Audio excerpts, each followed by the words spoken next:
बेटी हो गई ससुराल वालों की।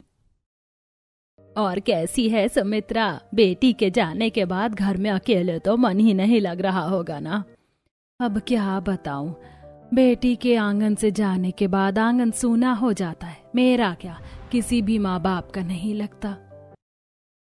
हाँ ये तो है, आखिर तुम दोनों माँ बेटी एक दूसरे का ख्याल जो इतना रखती थी।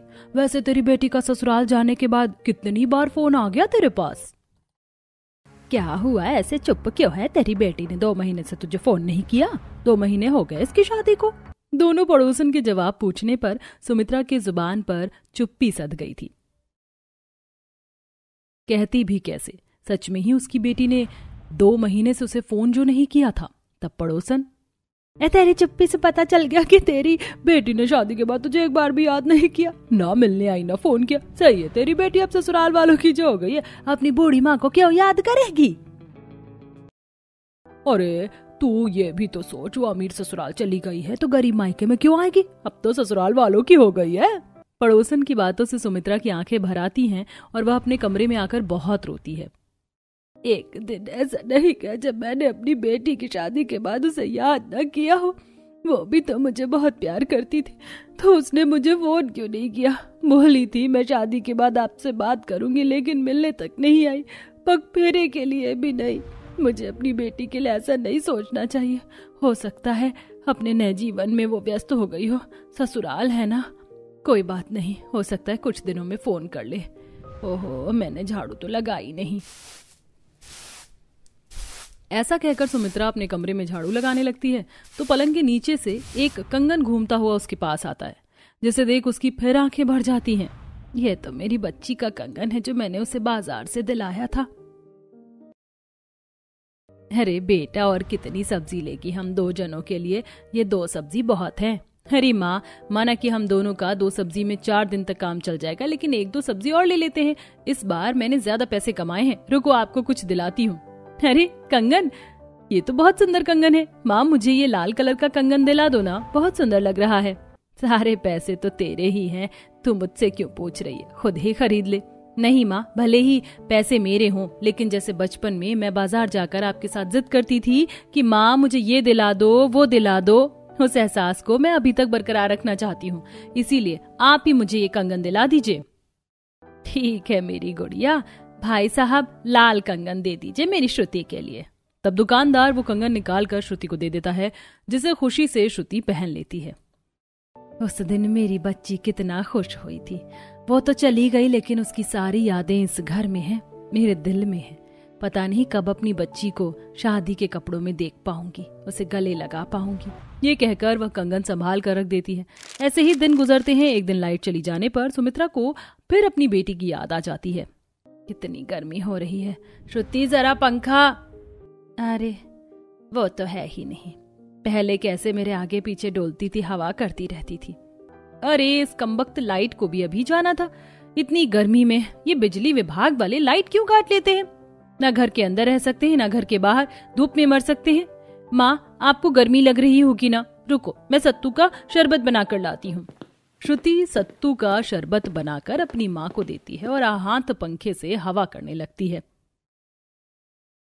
बस कर, कितना परेशान होगी, तेरे हाथ दर्द हो गए होंगे मुझको हवा करते करते। ला मैं तुझे हवा कर दूं। नहीं माँ, मैं बिल्कुल ठीक हूँ, मुझे आपका ऐसे ख्याल रखना बहुत पसंद है, करने दीजिए। तभी गली से आइसक्रीम वाला घंटी बजा कर जा रहा होता है। आइसक्रीम वाला, लेकिन मेरे पास तो इतने पैसे हैं ही नहीं। 40-50 रुपए की आइसक्रीम आती है, मेरे पास 50 रुपए का नोट है। श्रुति इससे अपने लिए आइसक्रीम खरीद ले। नहीं माँ, ये आपके काम के पैसे हैं, आप रखिए इन्हें। फिर श्रुति अपनी माँ को हवा करती रहती। कुछ देर बाद लाइट आ जाती है। अगले दिन जब ऑफिस से नौकरी करके आती है तो सस्ते आम 20 रुपए के खरीद लेती है और घर में उन आम को छीलकर उनका सारा गूदा निकालकर दूध और चीनी के साथ ग्लास में भरकर पड़ोसन राधिका के पास पहुंच जाती है। अरे राधिका आंटी, जरा ये अपने फ्रिज में रख दो, जब ये जम जाएगा तो ले जाऊंगी। अच्छा जी, तूने आइसक्रीम बनाई है, मुझे पता है तूने अपनी माँ के लिए ही बनाया होगा, आखिर अपनी माँ से इतना प्यार जो करती है। वो तो है आंटी, इसमें से 1 ग्लास मतलब आइसक्रीम आपके लिए भी है, मैं रात को आऊंगी आपके पास। फिर श्रुति अपने घर चली जाती है, रात का खाना चूल्हे पर बनाकर अपनी माँ को देती है और फिर 10 बजे पड़ोसन से आम की आइसक्रीम लाकर अपनी माँ को देती है। अरे ये क्या तूने आइसक्रीम बनाई है? लेकिन हमारे पास तो फ्रिज नहीं है, तो ये तूने कहाँ से जमाई? अरे माँ, राधिका आंटी के फ्रिज में रखवाई थी मैंने, आपको अपने हाथ से आइसक्रीम खिलाना चाहती थी मैं। कितना ख्याल रखती है मेरी बच्ची। हाँ, और आपका ऐसा ख्याल मैं हमेशा रखूंगी, शादी के बाद भी। तभी तेज लू की हवा से खिड़की खुल जाती है और वो बीती बातों से बाहर आ जाती है।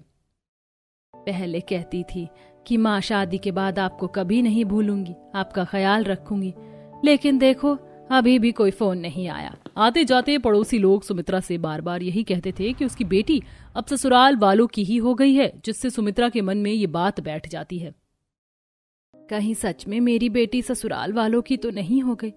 अब वो मुझे बिल्कुल भी याद नहीं करती है, फोन करके देखती हूँ, उसके ससुराल का एक नंबर है मेरे पास। सुमित्रा अपनी बेटी को फोन करती है, लेकिन उसके ससुराल में कोई भी फोन नहीं उठाता। वहीं बेचारी श्रुति सारा दिन गर्मी में ससुराल के काम के बीच ही फंसी रहती थी।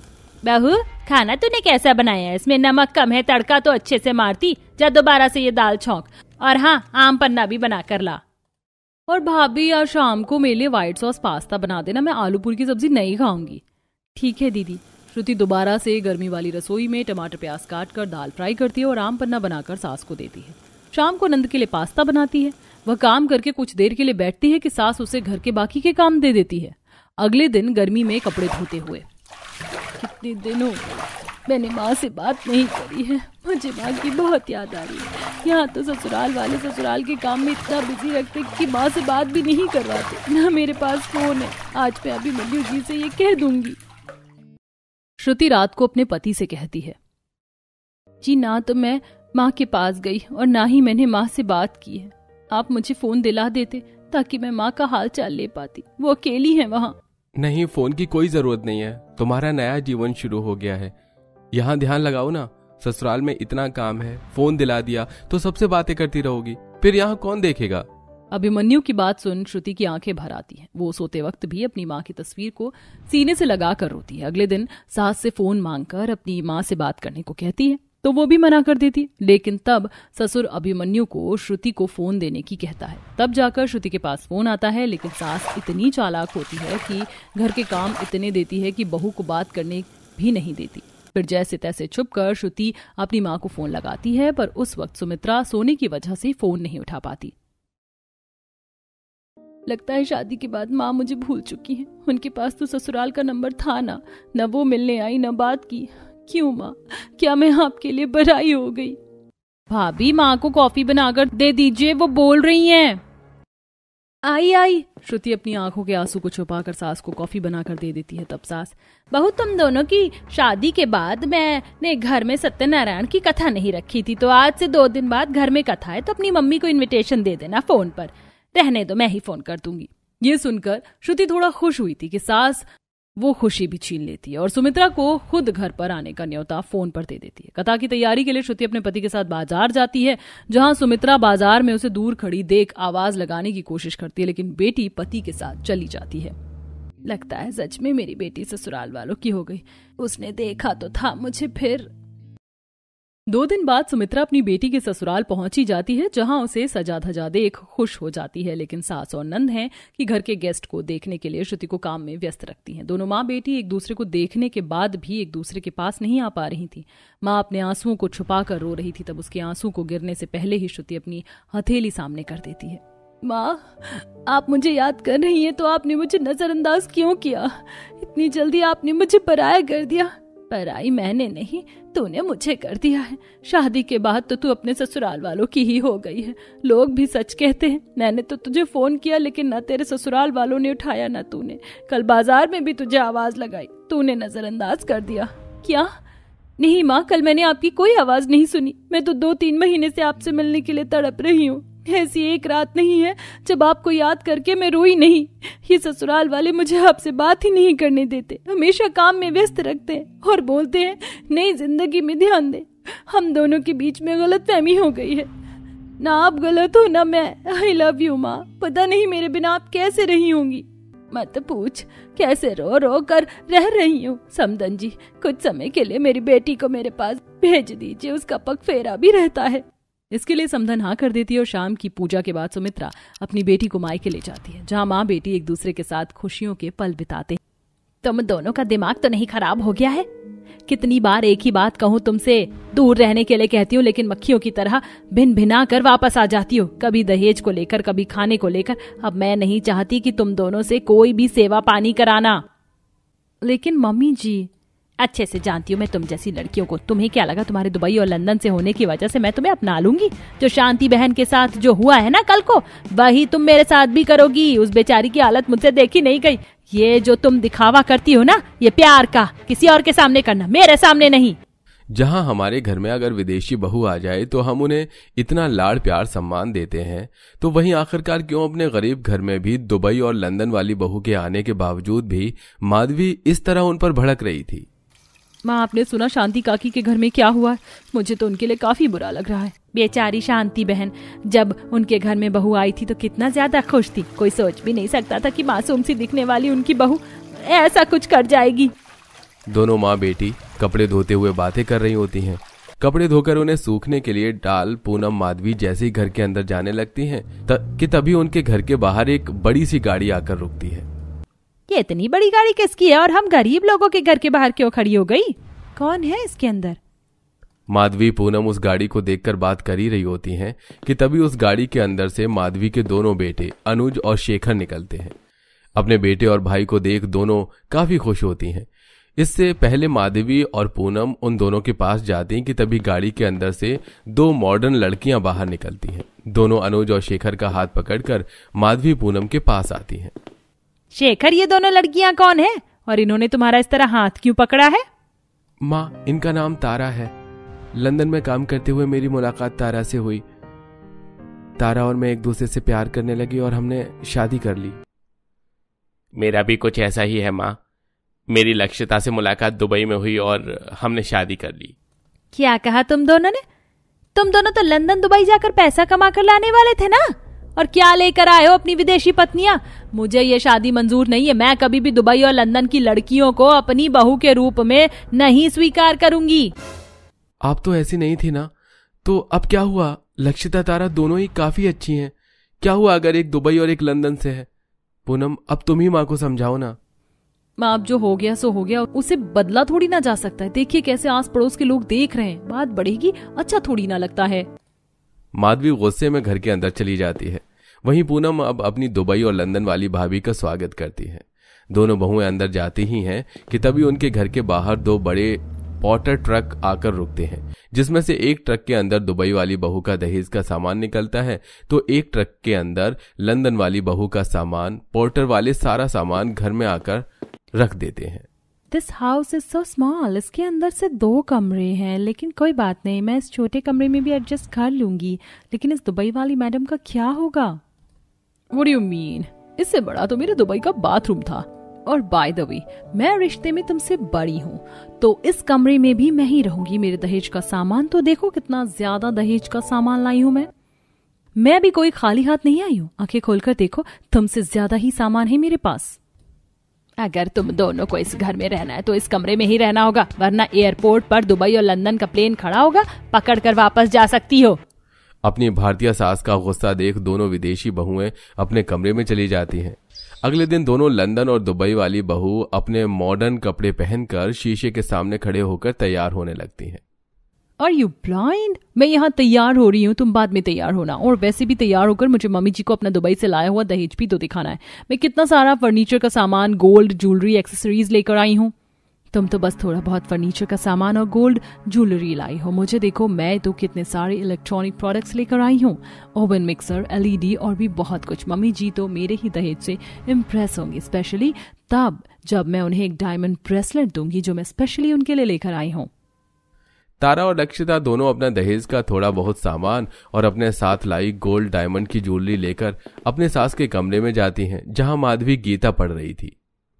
मम्मी जी देखिए, मैं आपके लिए कितनी सुंदर दुबई की ड्रेस, गोल्ड ज्वेलरी और घर के लिए भी काफी सारा सामान लेकर आई हूँ।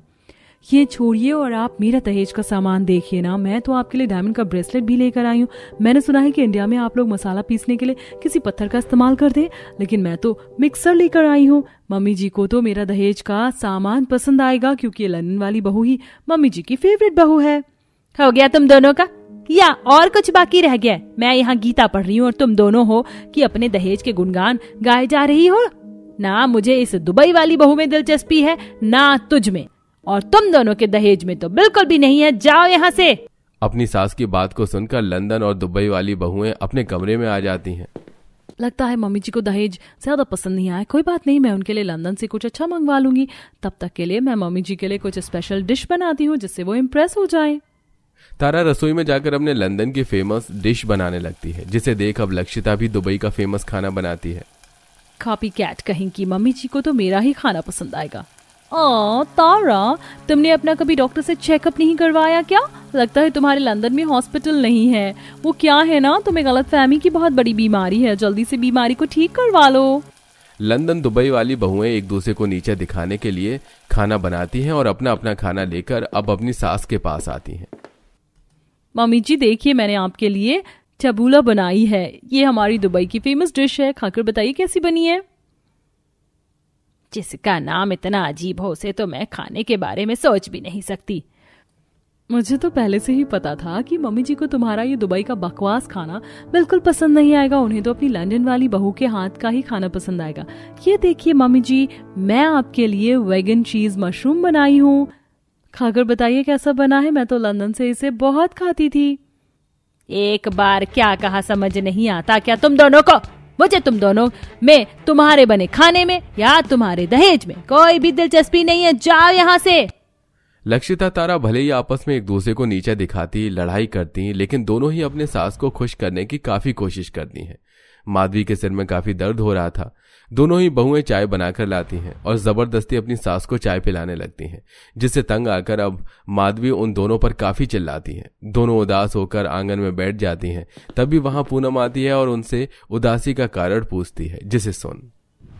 भाभी, इसमें आप दोनों की कोई गलती नहीं है। दरअसल हमारे मोहल्ले में एक शांति नाम की काकी रहती है। उनका बेटा भी विदेश से बहू लेकर आया था। शुरुआत में तो उनकी बहू काफी अच्छी थी, उनका काफी ध्यान रखती थी, लेकिन एक दिन वो उनके बेटे के साथ हमेशा के लिए विदेश चली गई और शांति काकी आज अकेली रहती है। कहीं माँ के साथ भी ऐसा ना हो और आप भैया को लेकर विदेश न चली जाए, इसलिए माँ को डर है और वो आपके साथ ऐसा बर्ताव करती है।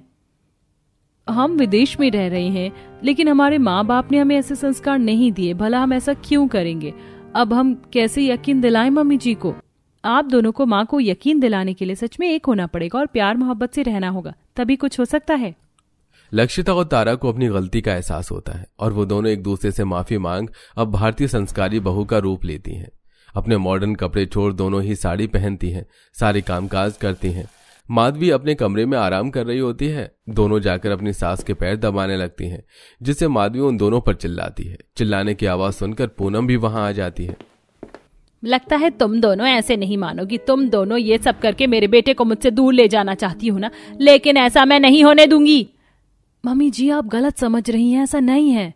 माँ बस भी करो, क्यों दोनों भाभी को इतने ताने दिए जा रही हो? अगर उन्हें शांति काकी की बहू की तरह जाना ही होता तो वो कब का चली जाती। आप देख नहीं रही, उन्होंने अपने आप को पूरा बदल दिया, कपड़े से लेकर हर एक चीज तक।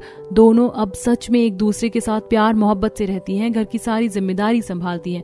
जिस तरह हमारे हाथ की 5 उंगलियां एक बराबर नहीं होती, उसी तरह हर इंसान एक जैसा नहीं होता। माँ, कहीं आप अपने डर गलतफहमी के चक्कर में अपनी हीरे जैसी बहुएं ना खो दो।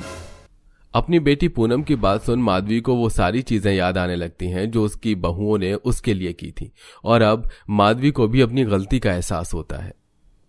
शांति बहन को देखकर मुझे लगा कि तुम भी मेरे साथ ऐसा ही कुछ करोगी, तभी मैं तुम दोनों के साथ ऐसा बर्ताव कर रही थी। मुझे माफ कर दो। मम्मी जी, आप हमसे माफी मत मांगिए, आप बस हमें अपना लीजिए, यही हमारे लिए काफी है। हम आपसे वादा करते हैं कि हम ये घर कभी नहीं टूटने देंगे, सब कुछ एक साथ रखेंगे और कभी नहीं लड़ेंगे। माधवी अपनी दोनों बहू को गले से लगा लेती है, जिसे देख पूनम काफी खुश होती है। और अब दोनों दुबई और लंदन वाली बहुएं एक दूसरे के साथ हंसी खुशी रहती हैं और अपनी सारी जिम्मेदारियां भी संभालती हैं।